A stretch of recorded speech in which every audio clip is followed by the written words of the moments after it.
जल थल से शराब की तस्करी, आकाश और पाताल बाकी। जी हाँ, बॉर्डर क्षेत्र से मिल रहे वीडियो, फोटो और समाचार पत्रों को देख, सुन और पढ़कर तो ऐसा ही लगता है कि इन कारोबारियों से आकाश और पाताल लोक वाला ही रास्ता बचा है, क्योंकि उन्हीं रास्तों की खबरें, फोटो और वीडियो नहीं आती।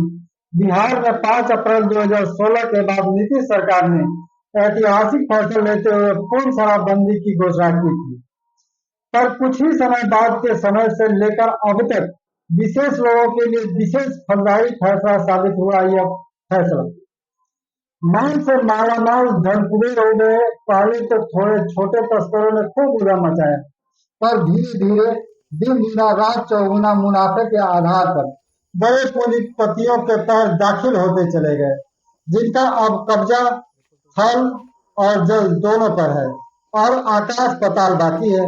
नारायणी की जलधारा पाप पुण्य के इस कलयुग में नहीं देखती, सबको तट तक पहुंचा ही देती है। फिर लाभांश के कुछ सिक्के चढ़ाकर यही तस्कर कहते होंगे गंगा मैया की जय हो। तो दूसरी तरफ देखें तो इस क्षेत्र से जुड़े थल सेना भी बिहार पुलिस के आंखों में आंखें डाल कड़ी चुनौती के दावत देते नजर आते हैं और अपने मकसद में कामयाब भी दिख रहे हैं। बिहार में सारण, छपरा, गोपालगंज आदि जनपदों में हाल ही में हुए जहरीले शराब से हुई लोगों की मौत इस धंधे का परिणाम है, और बॉर्डर पर बिहार पुलिस के नाकामियों का उदाहरण भी, जिसकी चर्चा आगे करेंगे। बात करें तो तब से अब तक नौबत यहाँ तक आई कि छोटे मोटे इस धंधे से जुड़े कारोबारी या तो बड़ा गिरोह बना लिए या दरकिनार हो लिए। मन और दल के बलियों ने दूसरा रास्ता अख्तियार कर छिनैती जैसी घटनाओं को अंजाम देना शुरू कर दिया, यानी लागत किसी और का, धंधा किसी और का, और बीच से ही माल गायब। पर पूंजीपति कारोबारियों को यह मंजूर नहीं था, जिन्होंने यूपी से बिहार तक के पुलिस को मैनेज कर लीगल रास्तों को ही अपना हथियार बना डाला, और इन्हें एक एक कर जेल भेजे जाने लगा, जिससे रास्ता साफ हो सके। हालांकि इसमें पुलिस का भी फायदा था। रोज की बरामदगी गुड वर्क में तब्दील होती रही, पर धीरे धीरे यह गुड वर्क जनता के नजरों में दोनों प्रदेशों के पुलिस के लिए बैड वर्क साबित होने लगी। कारण यह था कि पुलिस और तस्कर के हाथ मिचौली का खेल लोगों को समझ में आने लगा था। नियत समय पर सुलभ सड़कों से पुलिस का हट जाना, गाड़ियों के आते हुए मौजूदा सिपाहियों का नजरें छिपा लेना जैसी चीजें दिखने लगी। ऊपर से मजबूत कारोबारियों का खुलेआम मैनेजमेंट की चर्चा ने पूरे खेल को जनता के मनोमस्तिष्क में भर बैकफुट पर आने पर मजबूर कर दिया। लिहाजा परिणाम यह रहा कि आज भी बिहार पुलिस के कार्रवाई को देख तो जल और थल से तस्करी परवान पर है, जबकि सिर्फ आकाश और पाताल मार्ग ही बाधित है, क्योंकि उस मार्ग से सुलभ संसाधन उपलब्ध नहीं। आने वाले समय में ड्रोन जैसी चीजें प्रयोग में आने लगे तो भी कोई बड़ी हैरानी की चीज नहीं।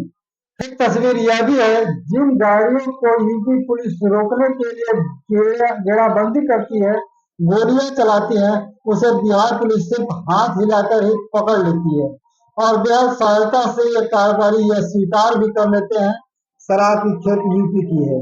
यह एक हालिया उदाहरण है, जिसे देखिए।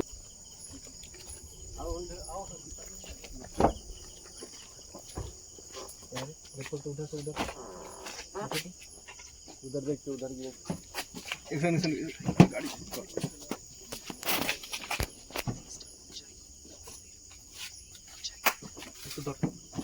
अरे पीछे लगे उसको उतारिए पीछे लगे उतारिए इसमें क्या पेटी तो दिख रहा है दारू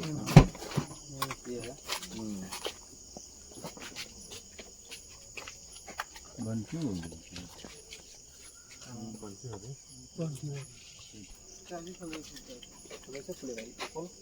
अंदर से वो बटन कीजिए ना, कौन सा देखिए अंदर से पूरा फूल है ना, पूरा फूल है ऊपर अंदर से दिखाते हैं।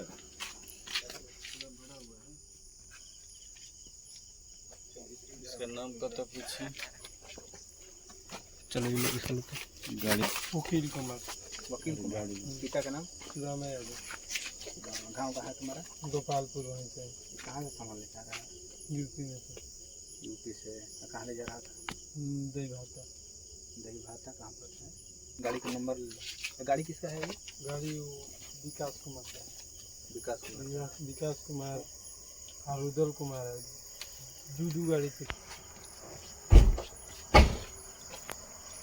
दूसरी तस्वीर एक नाव की है जिसे बिहार पुलिस ट्राली पर लाद थाने पर ले जा रही है और कुछ तस्वीरें हैं जो दिखाते हैं जलमार्ग इस कारोबार के लिए कितना सुलभ है।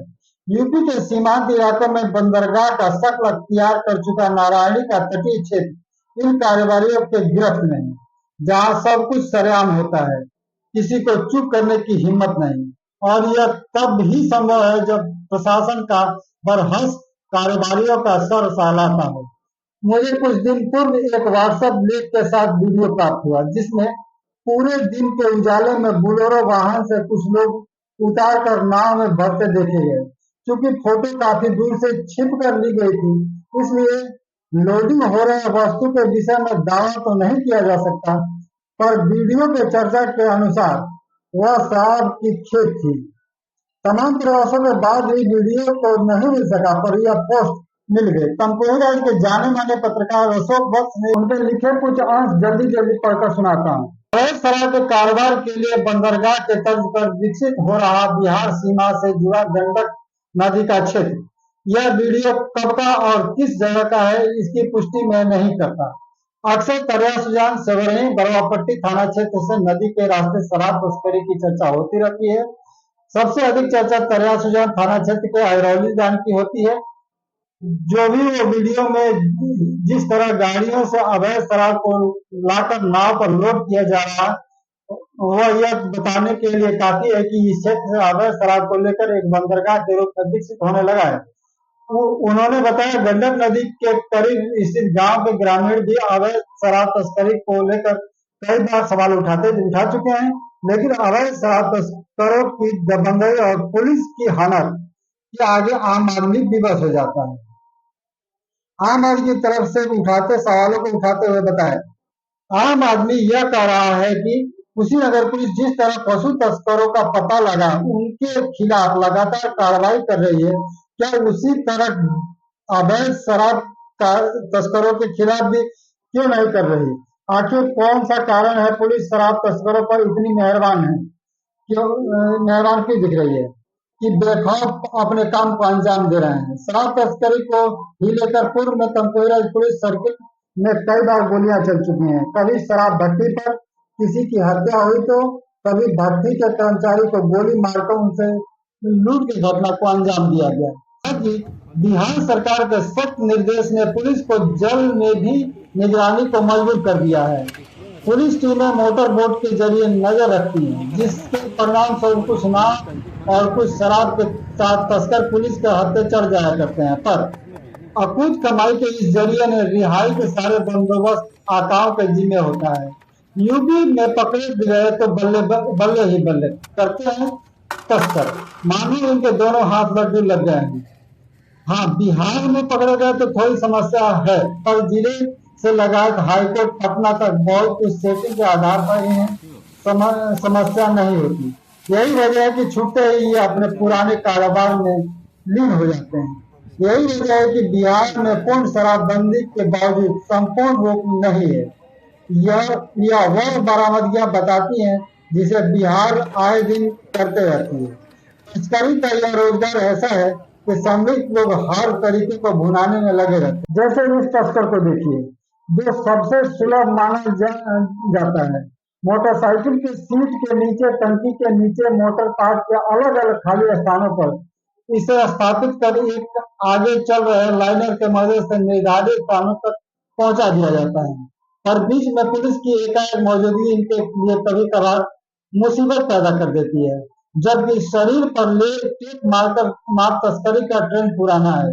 इसमें यूपी के तमाम भट्टियों पर बाकायदे लोगों को रख मानव बम की तरह शराब से लपेट बिहार की तरफ रवाना किया जाता है, जिसकी यूपी पुलिस आबकारी पुलिस को भनक भी नहीं लगती। कितनी हैरान करने वाली बात है। महाभारत छिड़ा हुआ था और महाराजा धृतराष्ट्र को संजय की जरूरत थी वृतांत सुनाने के लिए, पर वे कर ही क्या सकते थे जब सब कुछ स्वतः ही हो रहा था। कहने का अर्थ यह है कि यूपी सरकार ने बॉर्डर के तमाम चौराहों को चिन्हित कर भटिया खुलवा ही दिया है, तो लोग सुलभ रोजगार से अपने आप को क्यों ही दूर रखें। धीरे धीरे गैंगवार का शक्ल अख्तियार करती जा रही परिस्थितियां।